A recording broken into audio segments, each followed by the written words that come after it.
Okay, our next assessment will be a lateral traction assessment at the hip joint.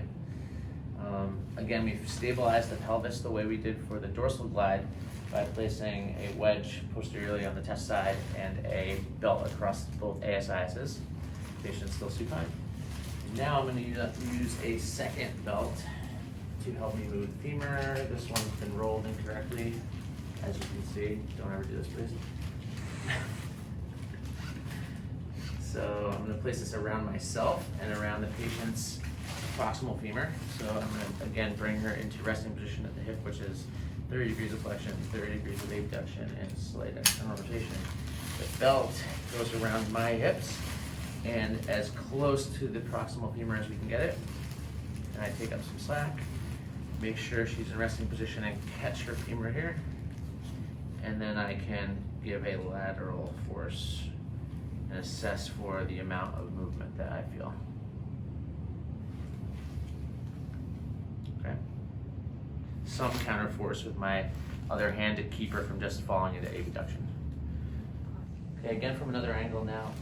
I'm going to show you how to catch the proximal femur. So she's more neutral abduction now. I'm going to catch the proximal femur and give a little bit of force backward and bring her into resting position.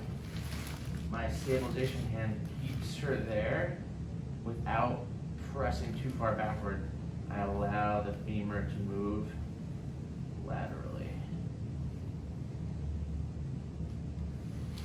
Okay, once I've performed an assessment of a lateral traction, now we can mobilize or treat in with the same setup here, except now I may move her into a restricted position, for instance, restricted flexion. I might bring her closer to where she's restricted and then provide a traction force.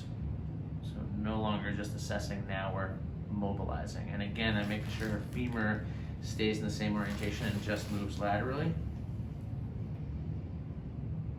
We could even add a rotational component if she's restricted into internal or external rotation. Okay?